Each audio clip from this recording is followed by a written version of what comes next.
Bond market بھی volatile رہے گی.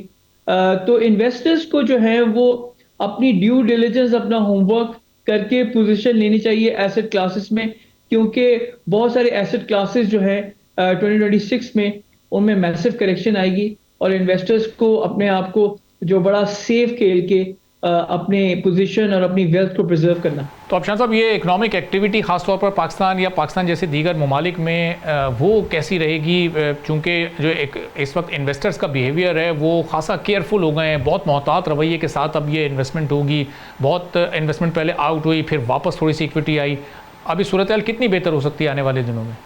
جو پاکستان کی اکانومی میں سب سے بڑا چیلنج ہے کہ ہمیں لوکل انویسٹرز کو جو ہے کانفیڈنس دینا ہے. جو زیادہ سکسیسفل اکانومیز ہیں جیسے ملیشیا ہے، انڈونیشیا ہے، ویتنام ہے. میں ویتنام کی آپ کو اگزامپل دے سکتا ہوں کہ ویتنام میں جو لوکل انویسٹرز ہیں ان کا کانفیڈنس بڑا ہائی ہے، جس کی وجہ سے فورن انویسٹرز جو ہیں اس ملک میں آٹومیٹکلی آ جاتے ہیں. تو جب ہم پاکستان میں لوکل انویسٹرز کو کانفیڈنس دیں گے، ان کو انگیج رکھیں گے، ان کی ہم جو پالیسی ریکمنڈیشن ہے ان کو سنیں گے، تو اس سے جو ہے لوکل انویسٹرز جو ہیں وہ اپنے آپ کو ایکنالج اور اپریشیٹڈ فیل کرے گا. تو جب لوکل انویسٹر پیسہ لگائے گا تو فورن انویسٹرز اس کا دیکھا دیکھی جو ہے پیسہ لگائے گا. تو پاکستان میں اس وقت جو سب سے بڑا چیلنج ہے وہ یہ ہے کہ ہمیں اپنے لوکل انویسٹر کو کانفیڈنس دیں. جب ہمارے لوکل انویسٹرز کے پاس اتنا لیکوڈ ہے کہ اگر وہی انویسٹ کرنا شروع کر دیں تو ہمیں کسی فورن انویسٹمنٹ کی ضرورت نہیں، کیونکہ پاکستانیوں کا اس وقت بہت بڑا جو لیکوڈ ایسڈ ہے وہ ہر کنٹری میں ہے موجود. تو اگر وہ پاکستان میں ہی اس کو اپلائی کر دیں تو پاکستان کی اکانومی آرام سے ٹرن اراؤنڈ ہو سکتی ہے. تو شان صاحب، یہ پاکستان اس وقت ظاہر میکرو انڈیکیٹرز کو بڑے اچھے طریقے سے کچھ عرصے پہلے تک انڈر کنٹرول کر چکا تھا، جب تک یہ حالات نہیں پیدا ہوئے تھے. انفلیشن ریٹ انڈر کنٹرول تھا، انٹرسٹ ریٹ آدھے سے بھی کم پر ہم لے آئے تھے، 50% سے بھی کم ہو کر سنگل ڈیجٹ میں جا رہا تھا. اب یہ دونوں چیزیں اور دیگر جو اس وقت انڈیکیٹرز ہیں، کیا وہ ایک بار پھر نیگیٹو زون میں جا سکتے ہیں؟ یعنی مہنگائی بڑھ سکتی ہے، انٹرسٹ ریٹ ایک بار پھر رائزنگ پوزیشن پر جا سکتا ہے، اور پھر اس کا افیکٹ آتا ہے ظاہر ہے اکانومی پر، ایک پریشر محسوس ہوگا. تو کیا سمجھ رہے ہیں آپ، یہ سارے انڈیکیٹرز ابھی کنٹرول میں رہیں گے؟ دیکھیے جی، سب سے پہلے کوئی بھی پالیسی اگر گورنمنٹ اسٹیٹ بینک وہ جو لیتی ہے اس کا افیکٹ اوور نائٹ نہیں آتا، اس کا افیکٹ 1 مہینے میں نہیں آتا، 2 مہینے میں نہیں آتا. It takes time. میں نے اکثر لوگوں سے سنا ہے کہ جی انفلیشن کیوں نہیں کم ہو رہا. انفلیشن کی 2-3 وجوہات ہیں کم نہیں ہونے کی. ایک تو یہ کہ ہمارے ملک میں زیادہ چیزیں امپورٹ ہوتی ہیں، تو جب آپ کی کرنسی ڈپریشیٹ کرتی ہے تو وہ جو امپورٹڈ آئٹمز ہیں وہ مہنگی ہو جاتی ہیں، تو اس سے انفلیشن جو ہے وہ کم نہیں ہوتا، انفلیشن بڑھتا ہے. اسٹیٹ بینک نے ایک اچھے قدم لیے ہیں پچھلے 2-3 سال میں، 22% سے مانیٹری پالیسی کو کم کر کے وہ کلوز ٹو 10% لے آئے. اس کا مطلب ہے کہ اسٹیٹ بینک کے پاس اتنا کوشن تھا کہ انہوں نے پالیسی ریٹ جو ہے وہ کم کیا، انفلیشن نیچے آیا. انفلیشن کو نیچے آتے تھے بھی ٹائم لگا. تو جب بھی کوئی پالیسی انسٹرومنٹ یا پالیسی انیشیٹو اسٹیٹ بینک لیتا ہے اس کا افیکٹ جو ہے اکانومی میں اس کو 15 سے 18 مہینے لگتے ہیں آنے میں. جہاں تک آپ کا سوال ہے کہ ہم میکرو اکنامک اسٹیبلٹی کی طرف جا رہے تھے، کیوں نہیں ہوا، اور وہ مائکرو افیکٹ کیوں نہیں ہوا، ٹرکل ڈاؤن کیوں نہیں ہوا، اٹ ٹیکس ٹائم. اور سب سے بڑی بات ہے آپ جیسے اینکر جو ہیں ان کو سمجھنا چاہیے that economies they run on macro variables. Economy micro variable پہ نہیں چلتی. اکانومی شان سعید کے وجہ سے نہیں چلتی. اکانومی چلتی ہے 250 ملین لوگوں سے. اکانومی ہمیشہ ایگریگیٹ ہوتی ہے، سمیشن ہوتی ہے، ٹوٹیلٹی دیکھی جاتی ہے کہ سال کے آخر میں کتنا پروڈیوس ہوا، کتنا کنزیوم ہوا، لوگوں کی انکم کہاں پر گئی. تو اگر ہم مائکرو ویریبلز کو چیک کریں گے نا، مائکرو ویریبلز نہیں ڈٹرمن کرتی اکانومی کو، میکرو کرتی ہیں. تو جو آپ کہہ رہے تھے ٹرکل ڈاؤن افیکٹ نہیں ہوا، اس کی بہت سی وجوہات ہیں. اس میں سب سے بڑی وجہ یہ کہ جو ہمارے ایکسٹرنل فیکٹرز ہیں وہ اس وقت فیوریبل نہیں ہیں. پچھلے سال ہم نے مئی میں ایک وار جو ہے، کوئی ضرورت نہیں تھی ہمیں، ہم تو کسی سے لڑنے کے لیے نہیں تھے، انڈیا نے ہمارے پاس وار کر دی. اس سے جو ہے اکانومی کو سیٹل ڈاؤن ہونے میں تقریباً 6 سے 8 مہینے لگ گئے کہ جی انڈیا نے جو 4 دن کی وار تھی وہ اس کا سگنل پوری دنیا میں جاتا ہے کہ جی پاکستان اور انڈیا وار میں. تو اس وار کا جو امپیکٹ ہے وہ آپ کی اکانومی کو ہوا، تو اس کو سیٹل ہونے میں 8 مہینے لگ گئے. اب آپ نے ریسنٹلی دیکھا افغانستان نے ہم پہ حملہ کر دیا، اب اس کا بھی ایک نیگیٹو امپیکٹ ہوا. تو اگین یہ ساری چیزیں جو ایکسٹرنل ویریبلز ہیں وہ ہمارے فیور میں نہیں ہیں. لیکن آپ نے دیکھا ہوگا کہ ہماری جو ریٹنگ ایجنسیز میں، حالانکہ میں ریٹنگ ایجنسیز کو نہیں فالو کرتا، میں ان کا کوئی بہت بڑا فین نہیں ہوں، لیکن ریٹنگ ایجنسیز نے پاکستان کی ریٹنگ امپروو کی ہے. جو ریکمنڈیشن ہے ورلڈ بینک اور آئی ایم ایف سے وہ تھوڑی سی فیوریبل نہیں ہے. اکانومی میں تھوڑا سا مومنٹم آ رہا ہے، میں یہ نہیں کہتا بہت زیادہ مومنٹم ہے، یس ابھی بھی اکانومی میں بہت سارے چیلنجز ہیں. گورنمنٹ کام کر رہی ہے، ناٹ ایزی. اس سچویشن میں کسی بھی ملک کا سینٹرل بینک کا گورنر ہونا سب سے ڈیفیکلٹ جاب ہے، کیونکہ آپ کو پتہ نہیں کہ جو جیو پولیٹیکل رسک ہے وہ کس سائڈ پہ جا رہا ہے. اور یہاں پر بہت سارے اسٹیک ہولڈرز ہیں جو اپنا اپنا جو ہے وہ ان کے اکنامک آؤٹ کمز وہ چاہتے ہیں، تو ان کو مینج کرنا اور بہت ساری چیزیں جو چیلنجز ہیں ان کو جو ہے وہ سرماؤنٹ کرنا، تو یہ آسان نہیں ہے. پاکستان میں جی بالکل ہمیں ریالٹی ایکسیپٹ کرنی چاہیے، دے آر مینی چیلنجز. اس کا افیکٹ جو ہے وہ ایک کامن مین کو آنے میں تھوڑا سا ٹائم لگے گا.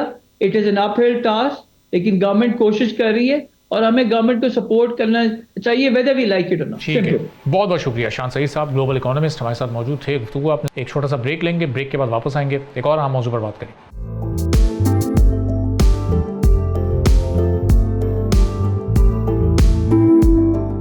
ایک بار پھر آپ کو پروگرام میں خوش آمدید کہیں گے. مشرق وسطی میں بڑھتی ہوئی کشیدگی پاکستان کی معیشت کے لیے بڑا خطرہ بن رہی ہے اور عالمی تیل کی قیمتوں میں تیزی سے اضافہ اس نئی تبدیلی کی طرف ایک بڑا اشارہ ہے. اس وقت برینٹ کروڈ کی قیمت بہت تیزی کے ساتھ روزانہ کی بنیاد پر بڑھ رہی ہے اور کچھ گلوبل ایکسپرٹس یہ بھی کہہ رہے ہیں کہ یہ کشیدگی اگر اسی طرح سے جاری رہی یا اس میں مزید تیزی آنے والے دنوں میں آتی ہے تو آئل پرائسز $130 تک بھی پہنچ سکتی ہیں. پاکستان ہر سال $5.7 ارب کا کروڈ آئل امپورٹ کرتا ہے. اگر ریفائن شدہ پروڈکٹس شامل کریں تو مالی سال 2025 میں اوور آل پیٹرولیم امپورٹ تقریباً $10.7 ارب رہی ہیں. اب اگر تیل مہنگا ہوتا ہے تو اس کا مطلب یہ ہے کہ امپورٹ بل میں فوری اضافہ ہوگا. اس سے فارن ایکسچینج ریزرو اور کرنٹ اکاؤنٹ پر بھی دباؤ بڑھے گا. پہلے جولائی سے فروری تک کے فسکل ایئر 2026 میں ٹریڈ ڈیفیسٹ تقریباً $25 ارب تک پہنچ چکا ہے. مہنگائی بھی دوبارہ اوپر کی جانب جا رہی ہے. جولائی سے جنوری اوسط مہنگائی 5.2% تھی، فروری میں بڑھ کر تقریباً 7% تک چلی گئی ہے. اگر تیل مزید مہنگا ہوتا ہے تو ہر $10 فی بیرل اضافے سے مہنگائی میں اندازاً 1 سے 2% تک مزید اضافہ ہو سکتا ہے. پیٹرول کے علاوہ ڈیزل اور ٹرانسپورٹ مہنگی ہوں گی. اس کا اثر خوراک اور انڈسٹری پر بھی پڑے گا. روپے پر دباؤ بڑھے گا تو امپورٹڈ آئٹمز مزید مہنگے ہو جائیں گے. لیکن اس صورتحال کا سامنا پاکستان پہلی مرتبہ نہیں کر رہا ہے. 2022 سے 2024 کے تیل بحران کے دوران بھی صورتحال خاصی خراب تھی اور اس میں بھی پاکستان نے اچھا خاصا سبق حاصل کیا ہوا ہے، کیونکہ مالی سال 2023 میں جی ڈی پی گروتھ 6.2% سے گر کر 0.3% رہ گئی تھی. مہنگائی 29% تک پہنچ گئی تھی. امپورٹ بل $17 ارب سے زائد ہو گیا تھا. فارن ایکسچینج ریزرو کم ہوتے ہوتے تقریباً $4 ارب کی سطح تک آ گئے تھے. بعد میں آئی ایم ایف پروگرام کے ساتھ سبسڈی میں کمی اور انٹرسٹ ریٹ کو 22% تک لے جا کر صورتحال کو کچھ سنبھالا گیا. اس عرصے میں پاکستان نے آلٹرنیٹ انرجی پر بھی زور دیا. تقریباً 2 گیگا واٹ سولر کیپیسٹی بڑھی. ونڈ مل سے بجلی کی پیداوار 1.3 گیگا واٹ تک پہنچی. تھرکول منصوبوں سے 1.3 گیگا واٹ بجلی گرڈ میں شامل ہوئی. اس سے فرنس آئل پر رلائے کچھ کم ہوا، مگر امپورٹڈ انرجی کا مسئلہ مکمل حل نہ ہو سکا. اب خطرہ صرف تیل تک ہی محدود نہیں ہے. خلیجی ممالک سے آنے والی ریمیٹنسز بھی اس سے متاثر ہو سکتی ہیں. پاکستان کو اوور آل ریمیٹنسز کا تقریباً 47% حصہ دنیا کے اسی حصے سے آتا ہے. اگر وہاں معاشی سرگرمی سست ہوئی تو ڈالر کی آمد کم ہو سکتی ہے. موجودہ حالات میں پالیسی توجہ ظاہر 3 نکات پر ہونی چاہیے کہ اسٹریٹجک پیٹرولیم ذخائر کو کیسے بنانا ہے، کریڈٹ بلنگ پر تیل کی خریداری اور کانٹریکٹس کیسے کرنے، اور پھر ایکسپورٹس لاجسٹک سے کیسے بچنا ہے، اس کو کیسے کنٹرول کرنا ہے. اگر ان 3 پوائنٹس پر نہیں کام کیا گیا تو ظاہر مہنگائی کے ساتھ انٹرسٹ ریٹس اور پھر جی ڈی پی گروتھ تینوں پریشر آ سکتا ہے. صورتحال بہت چیلنجنگ ہے. ان چیلنجز سے نمٹنا کیسے ہے، اسٹریٹجی کیا ہونی چاہیے، اس پر ہم بات کریں گے. چودھری اکمل صاحب ماہر معاشیات ہیں، ہمارے ساتھ موجود ہیں. چودھری صاحب، ظاہر ہے جو صورتحال ہے یہ بڑی چیلنجنگ ہے، بڑی مشکل میں ہماری اکانومی آ سکتی ہے. کچھ اسٹیبلٹی کی طرف ہم جا رہے تھے، اس کے بعد گروتھ کا سفر طے کرنا تھا، لیکن اب یہ ایک بڑی آفت آ گئی ہے. کیسے نمٹا جائے اس صورتحال میں کہ آئل کا جو بحران ہے وہ بھی پیدا نہ ہو، پرائسز بھی کنٹرول میں رہیں، مہنگائی کو بھی کنٹرول کیا جا سکے؟ دیکھیں، بادی نظر میں تو یہ چیزیں فیزیبل نظر نہیں آتی ہیں انفارچونیٹلی، کیونکہ ہمارے جو زر مبادلہ کے ذخائر ہیں وہ تقریباً $20 ارب کے لگ بھگ جو ہے نا وہ ابھی ہیں، اور ان میں سے بھی جو ہے نا وہ کافی ساری جو اماؤنٹ ہے تقریباً $12 سے $13 بلین وہ بھی ہم خرچ نہیں کر سکتے. تو افیکٹولی اگر دیکھا جائے تو ہمارے پاس جو ریزروز ہیں وہ بہت کم ہیں. اور سونے پہ سہاگا یہ کہ ہماری امپورٹس جو ہیں وہ پچھلے 6 سے 7 میں خاطر خواہ بڑی ہیں, جس کے نتیجے میں ہمارا جو ٹریڈ ڈیفیسٹ ہے وہ تقریباً $25 ارب تک پہنچ چکا ہے. تو ہمارا جو زیادہ چیلنج جو اس میں ہوگا وہ یہی ہوگا کہ کس طریقے سے فارن ریزروز کو بچایا جا سکے, اور اس کو بچانے کے لیے ظاہر ہے پھر ہمیں اپنی امپورٹس کے اوپر کٹ لگانا پڑے گا. غیر ضروری چیزیں جو ہم امپورٹ کرتے ہیں ان کو تھوڑا سا کم کرنا پڑے گا, ورنہ جو ہے ظاہر ہے. اور اس کے ساتھ ساتھ جیسے میں آپ نے بھی بتایا کہ ریمیٹنسز جو ہے اس کے فلو کے اوپر بھی فرق پڑ سکتا ہے, کیونکہ جو اس وقت وار ہے وہ چاہے ایران میں ہو یا اسرائیل میں بمباری ہو رہی ہو, لیکن اس کی وجہ سے جو نقصان اگر آبزرو کیا جائے تو وہ گلف کنٹریز کو اور ایران کو ہی ہو رہا ہے. اب اس کا یہ مطلب نہیں ہے کہ ایران کے اوپر بمباری ہو رہی ہے تو یو اے ای یا دیگر جو گلف ممالک ہیں وہ خوش ہیں. ان کی اسٹاک مارکیٹس کا آپ حال دیکھ سکتے ہیں کہ ان کی اسٹاک مارکیٹس مسلسل جو ہے وہ نیچے جا رہی ہیں. وہاں سے سیاح یا ٹریول اینڈ ٹورزم جو انڈسٹری ہے وہ ختم ہو رہی ہے. تو یہ حال صرف ایک گلف کنٹری کا نہیں ہے بلکہ اکراس دا بورڈ سارے گلف کنٹریز کا ہے. ان حالات میں اگر دیکھا جائے تو اسرائیل اور امریکہ کی پالیسی تو ون ون سچویشن ہے نا, کہ چاہے وہ ایران کے اوپر حملہ کریں یا نہ کریں تو دونوں صورتوں میں اس طرف گلف کنٹریز بھی نقصان میں جا رہے ہیں اس جنگ کے نتیجے میں, اور ایران تو خیر جا ہی رہا ہے. تو نتیجہ جو ہے نا وہ ہمارے سامنے ہے. اب اس کو وہ گلف کنٹریز کس طریقے سے نمٹیں گے وہ ایک ڈفرینٹ اسٹوری ہے, لیکن جو ہمیں اپنے جو ہے نا وہ ہمیں ڈبل کٹ لگ رہا ہے. ایک تو جو ریمیٹنسز کے اوپر ہماری کمی واقع ہو سکتی ہے, جیسا کہ ایکسپیکٹ کیا جا رہا تھا کہ اس مرتبہ $42 بلین سے ہماری جو ریمیٹنسز ہیں وہ بڑھ جائیں گی. لیکن اگر اسی طرح حالات رہے اور کاروبار وہاں پہ ختم ہوتا رہا, بند ہوتا تو انفارچونیٹلی وہاں سے بھی لوگ جو آلریڈی جابس کے اوپر ہے تو جاب بھی وہاں پہ ختم ہوگی, اور وہاں سے ہماری ریمیٹنسز کا انفلو بھی رک جائے گا, جس کے نتیجے میں ملک کے ڈیفالٹ ہونے کا خطرہ جو ہے وہ کرے گا. کیونکہ ابھی بھی ہمارا جو فائنینشیل اکاؤنٹ ہے وہ بھی اپ ٹو دا مارک نہیں ہے. ہمیں جو ہے وہ جو قرضے بھی لینا پڑ رہے ہیں وہ کمرشل بینکوں سے ہم قرضے لے رہے ہیں, رادر دین کہ ہمیں کوئی بڑے بڑے فائنینشیل انسٹیٹیوشنز جو ہیں وہ سستے نرخوں کے اوپر بیل آؤٹ کریں. ہمیں انفارچونیٹلی جو ہے وہ اس طرح کے قرضے لینے پڑ رہے ہیں جس کے اوپر اپ ٹو 10% تک جو ہے وہ ہمیں ڈالرز میں مارک اپ پے کرنا پڑ رہا ہے. تو جی ڈی پی کی گروتھ کی جو صورتحال ہے وہ تو پھر سیکنڈری رہ جاتی ہے نا. پرائمری تو ہمیں اپنا جو کرنٹ اکاؤنٹ ہے اس کو مینٹین کرنا ہی مشکل ہو جائے گا, اور اس کے نتیجے میں پھر ملک کے اندر جو بحران آئے گا, مہنگائی کا جو طوفان آئے گا, پیٹرول کی قیمت $450 سے بھی پر لیٹر اوپر جا سکتی ہے, اسی طرح ڈیزل کی قیمتوں میں بھی اضافہ ہو جائے گا. تو یہ مہنگائی آؤٹ آف کنٹرول جو ہے نا وہ ہو جائے گی, اور اس کے لیے نو ڈاؤٹ کہ بڑے سیریس قسم کے اقدامات جو ہے وہ. تو چوہی صاحب یہ جو پالیسیز اس وقت ابھی چل رہی ہیں جو اکنامیکل پالیسیز, تو اس پہ کوئی ری تھنک کر سکتے ہیں؟ پیٹرول کی قیمت اگر بڑھ رہی ہے عالمی مارکیٹ میں تو جو لیوی 85 یا 90 روپے پر لیٹر کی صورت میں اس وقت لوگوں سے لی جا رہی ہے, کیا وہ اس کو ہاف کر کے یا مکمل طور پر ختم کر کے, کہ یہ کوئی آپشن ہو سکتا ہے کہ پیٹرول پرائس کو کم رکھا جا سکے تو وہ مہنگائی کا جو امپیکٹ پڑنا ہے وہ فوری طور پر نہ آئے؟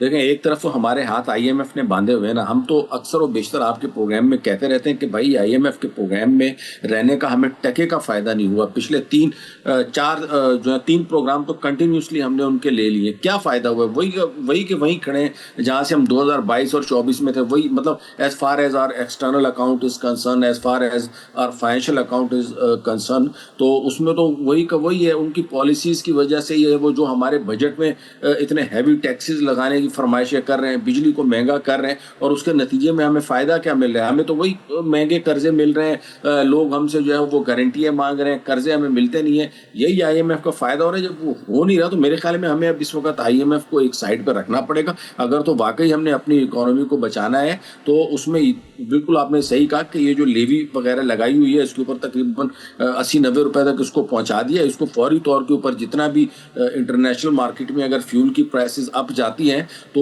اتنا جو ہے نا وہ کٹ ڈاؤن کرنا چاہیے جو لیویز اور ٹیکسز لگائے ہوئے حکومت, تاکہ فیول کی پرائسز یا پیٹرول کی پرائسز جو ہے وہ آؤٹ آف کنٹرول نہ ہو. کیونکہ پیٹرول کی پرائسز ونس یا آئل کی پرائسز جو ہے نا ایک مرتبہ اوپر جانا شروع ہو گئی تو پھر وہ بڑا اسپریڈ کرتی ہیں اور ملٹی پلائر کا اس سے امپیکٹ آتا ہے, اور وہ پھر ہر ایک شعبے میں, ہر ایک گوڈز اینڈ سروسز میں جو ہے وہ مہنگائی کا باعث بنتا ہے. تو یہاں پہ حکومت کو بڑے اسٹریٹجک قسم کے ڈیسیجن لینا پڑیں گے. آئی ایم ایف سے جو ہے نا وہ ایک یا تو ایگزیمپشن لینی پڑے گی وار کے حوالے سے. ظاہر ہے جب اس طرح کی صورتحال ہو جو بیونڈ ہیومن کنٹرول ہو، اور اس میں پاکستانی گورنمنٹ کا تو کوئی قصور نہیں ہے نا. تو اس میں میرے خیال میں IMF کو باضابطہ کہنا چاہیے کہ جی اس وقت جو ہے نا وہ ہماری پوزیشن نہیں ہے کہ ہم جو ہے نا اتنی پیٹرولیم کے اوپر لیوی جو ہے وہ لگا سکیں. اسی طریقے سے جو ٹیکس کا ٹارگٹ رکھا ہوا ہے کلیکشن کا، اس کلیکشن کے ٹارگٹ کو تھوڑا سا ایز آؤٹ کرنے کے لیے بات کرنی چاہیے، تاکہ جو ہے نا وہ ہمارا انٹرنل جو فائنینشیل پرابلمز ہیں وہ بھی سالو ہو، اور ساتھ ہی ساتھ ہمیں اپنی امپورٹس کو بھی تھوڑا سا کٹ ڈاؤن کرنا پڑے گا، تاکہ ہم ایک بیلنسڈ قسم کے جو فائنینشیل ہیں اس کو لے کے آگے بڑھ سکیں. ادروائز اگر ہم IMF کے پروگرام میں رہتے ہیں اور اسی طریقے سے آگے بڑھنے کی کوشش کرتے تو یقین جانے مجھے کوئی حالات بہت اچھے. چوہدری صاحب، اس موجودہ دور میں آئل اسٹوریج کا جو سسٹم ہے اس کو کتنا مضبوط یا اسٹریٹجک بنیادوں پر بنانے کی ضرورت ہے؟ چونکہ جب بھی کوئی اس طرح کے حالات ہوتے ہیں، دنیا میں کوئی آفت آتی ہے، تو ہم دیکھتے ہیں ہمارے پاس کبھی 20 دن کا ذخیرہ ہوتا ہے پیٹرول کا، کبھی 15 دن کا ہوتا ہے، اس کے بعد کیا ہونا ہے کچھ آئیڈیا نہیں ہوتا. تو یہ ایک عرصے سے یہ سلسلہ اسی طرح چلتا چلا آ رہا ہے. یہ کب ہم کوئی ایسے ریزروز بنانے میں یا ایسی اسٹوریج بنانے میں کامیاب ہو سکیں گے کہ 2-3 مہینے تک ہم پر کوئی اثر انداز نہ ہو اگر اس طرح کے حالات ہوں دنیا میں؟ تو ہے یار باپ بھائی، ہمیں جو ہے نا کھانے کے لالے پڑے ہوئے ہیں، اور آپ کہہ رہے ہیں کہ ہم جو ہے نا وہ مہنگے مہنگے سوٹ اور بڑی بڑی گاڑیاں کب خریدیں گے. تو یہ جو آپ اسٹریٹجک ریزروز کی بات کر رہے ہیں، اور آئل ہمارے پاس جو ہے نا 3-3 مہینے کے ریزروز پڑے ہوں گے، امپورٹس کا ہمارا جو وہ 6-8 مہینے کے اتنے ریزرو ہوں گے. یہ مہنگے سوٹ اور مہنگی گاڑیاں تو آپ دیکھیں ہماری اشرافیہ کے پاس ہیں، چاہے وہ سرکار سے تعلق رکھتی ہو چاہے وہ نہیں رکھتی ہو. لیکن مطلب میرا وہی کہنے کا نا یار، اسٹریٹجک ریزرو کے اوپر تو ہم بعد میں آئیں گے نا. پہلے تو ہم اپنے جو ہمیں چاہیے وہ تو پورا کر لیں. ہم سے تو وہ پورا نہیں ہو رہا. اسٹریٹجک ریزرو کب جو ہے نا وہ ہم وہاں تک پہنچیں گے، تو وہاں تک کی صورتحال کو پیدا کرنے میں ابھی میرے خیال میں کافی سارے جو ہے نا اسٹیپس لینے پڑیں گے، اور پازیٹیو سائڈ کے اوپر جو ہے وہ حکومت کو جانا پڑے گا. تو فی الحال تو آپ اسٹریٹجک، ورنہ دیکھیں نا اس وقت پچھلے دنوں میں یہ جو فیول کی آئل کی پرائسز تھی پچھلے تقریباً 1 سال سے تقریباً 60 سے نیچے ہی رہی ہیں میرے خیال میں، جو $60 پر بیرل ہے. تو اگر ہمارے پاس پیسے ہوتے تو ہم کم سے کم ہیج ہی کر لیتے کہ چلیں جی ہم جو ہے نا اگلے 1 سال تک یہ $60 کے اوپر ہی پرچیز کر لیں گے، تو آج ہمیں اتنی پریشانی نہ دیکھنا پڑتی. لیکن ہم لوگ جو ہے نا وہ تو کر نہیں رہے. البتہ ہم لوگ وہ جو جیسے قطر سے ہم نے LNG کا جو ایگریمنٹ کیا ہوا تھا، وہ جو ہے وہ وہاں سے قطر سے بھی سپلائی رک جائے گی LNG کی. ورنہ جو ہے نا وہ مہنگے والے آئٹم جو ہیں اس کو ہم ہیج کر لیتے ہیں، وہ ہمارے گلے کا ہار بن جاتے ہیں. اور یہ جو فیول کی پرائسز ہیں جو کہ ہمیں ہیجنگ اس کے اوپر میرے خیال میں کرنی چاہیے. اسٹریٹجک ریزروز اگر فزیکلی ہم جو ہے نا وہ پتہ نہیں وہ فیسلٹیز فی الحال بنانے کی پوزیشن میں ہیں یا نہیں ہے، لیکن ایک ہیجنگ کی آپشن ہوتا ہے، تو اس کو اگر ہم کر لیتے ایکسرسائز تو میرے خیال میں اس بحران سے بچا جا سکتا تھا. لیکن یہ تو وہی بات ہے کہ اگر ہمارے پاس پیسے ہوتے تو نا رائٹ نہ ہو، تو ہمیں یہ سوچنا ہے کہ ہمیں کن کن چیزوں کو کٹ ڈاؤن کرنا پڑے گا. ان میں جیسے جو امپورٹس میں ہمارے بہت ساری ایسے لگژری آئٹمز ہیں، جیسے لگژری قسم کی گاڑیاں ہیں، چائے ہم بہت زیادہ جو ہے وہ امپورٹ کرتے ہیں، دالیں جو ہے نا وہ بے تحاشا امپورٹ کرتے ہیں. تو there are number of imports جو کہ ریڈیوس کی جا سکتی ہیں، جس کے نتیجے میں ہمارا جو یہ قیمتی زر مبادلہ ایٹ لیسٹ اس جنگ کے دوران جو ہے نا ہم اس کو بچا سکتے ہیں. فی الحال تو بالکل ایمرجنسی بیسس کے اوپر اس قسم کے اقدامات کرنے پڑیں گے. بہت بہت شکریہ. اسی کے ساتھ ناظرین آج کے پروگرام سے اجازت دیجیے. اللہ.